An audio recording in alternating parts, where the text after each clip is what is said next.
Operation सिंदूर की सफलता के बाद प्रधानमंत्री नरेंद्र मोदी ने गुजरात के गांधीनगर में एक कार्यक्रम को संबोधित किया। इस दौरान पीएम मोदी ने कहा कि आज हर तरफ सिंदूरिया सागर की गर्जना और लहराता तिरंगा दिखाई दे रहा है। पीएम मोदी ने कहा कि सिर्फ गुजरात में नहीं बल्कि पूरे हिंदुस्तान में ऐसा ही माहौल है। उन्होंने पाकिस्तान को साफ संदेश देते हुए कहा कि अब हमने तय कर लिया है कि कांटे को निकाल कर रहेंगे। पीएम मोदी ने कहा कि 1947 में जब मां भारती के टुकड़े हुए तब जंजीरें काटनी चाहिए थी, लेकिन भुजाएं ही काट दी गई और देश के 3 टुकड़े कर दिए गए। उन्होंने कहा कि उसी रात को कश्मीर की धरती पर पहला आतंकी हमला हुआ था। मां भारती का एक हिस्सा आतंकियों के बलबूते पर पाकिस्तान ने हड़प लिया। अगर उसी दिन इन आतंकियों को मौत के घाट उतार दिया होता, और सरदार पटेल की इच्छा थी कि जब तक पीओके वापस नहीं आता तब तक सेना रुकनी नहीं चाहिए, लेकिन तब सरदार साहब की बात नहीं मानी गई और ये मुजाहिदीन ने जो लहू चख गए थे वो सिलसिला 75 साल से चला है। पहलगाम में भी उसका विकृत रूप देखा। उन्होंने कहा कि पाकिस्तान के साथ जब युद्ध की नौबत आई तो तीनों बार भारत सैन्य शक्ति ने पाकिस्तान को धूल चटाई है। पाकिस्तान समझ गया कि वो लड़ाई में भारत से जीत नहीं सकता और इसीलिए उसने प्रॉक्सी वॉर शुरू किया। आतंकियों को सैन्य प्रशिक्षण देकर भारत भेजता है और निर्दोष लोगों को निशाना बनाया जाता है। पाकिस्तान को जब भी मौका मिला वो मारते रहे और हम सहते रहे। उन्होंने कहा कि हम शांति प्रिय देश हैं, लेकिन जब बार बार हमारे सामर्थ्य को ललकारा जाए तो यह याद रखना चाहिए कि यह देश वीरों की भी भूमि है।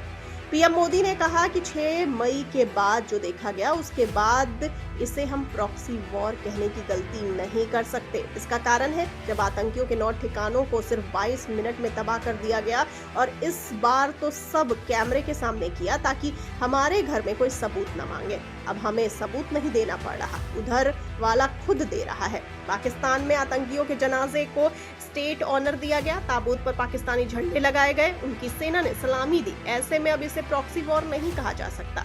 आतंकी गतिविधि अब प्रॉक्सी वॉर नहीं बल्कि सोची समझी रणनीति के तहत युद्ध ही है और उसका जवाब वैसे ही दिया जाएगा। गांधीनगर में पीएम नरेंद्र मोदी ने कहा कि हम सबका भला चाहते हैं और मुसीबत में मदद भी करते हैं, लेकिन बदले में खून की नदियां बहती हैं। देश को कैसे बर्बाद किया गया है इसका एक उदाहरण सिंधु जल समझौता है। उसकी बारीकी में जाएंगे तो आप लोग चौंक जाएंगे। इस समझौते में तय हुआ है कि जम्मू कश्मीर की नदियों पर बने बांधों की सफाई का काम नहीं किया जाएगा। सफाई के लिए इन बांधों के गेट 60 साल तक नहीं खोले गए, जिसमें 100% पानी भरना चाहिए था। उसकी क्षमता कम होते होते 2 से 3% तक रह गई। उन्होंने कहा कि क्या देशवासियों को उनके हक का पानी नहीं मिलना चाहिए था? हमने अभी ज्यादा कुछ किया नहीं है और उनके पसीने छूट रहे हैं। हमने अभी सिर्फ बांध थोड़े से खोलकर कूड़ा कचरा निकाला है और इतने में वहां बाढ़ आ गई है। उन्होंने कहा कि 26 मई 2024 को मैंने पीएम पद की शपथ ली थी और तब देश 11वें नंबर की अर्थव्यवस्था थी, लेकिन आज इतने कम समय में हम दुनिया की 4थी सबसे बड़ी अर्थव्यवस्था बन चुके हैं। इस बीच हमने कोरोना महामारी झेली, प्राकृतिक आपदा भी झेली और पड़ोसियों से मुसीबतें भी झेली। बावजूद इसके हमने ये कीर्तिमान स्थापित किया क्योंकि हम दुनिया के विकास में अपना योगदान देना चाहते हैं। प्रधानमंत्री मोदी ने कार्यक्रम में देशवासियों से विदेशी सामान न खरीदने की अपील भी की। उन्होंने कहा कि ऑपरेशन सिंदूर सिर्फ सैन्य बलों की जिम्मेदारी नहीं है बल्कि जन बल को भी अपनी भागीदारी निभानी होगी। उन्होंने चाइनीज गणेश मूर्ति का जिक्र करते हुए कहा कि आज छोटी आंख वाले गणेश जी भी विदेश से आ रहे हैं और होली पर पिचकारी तक विदेशी आता है। पीएम मोदी ने कहा कि हम घरों में इस्तेमाल होने वाली विदेशी सामानों की एक लिस्ट बनानी चाहिए और फिर ज्यादा से ज्यादा मेड इन इंडिया सामान का इस्तेमाल करना चाहिए।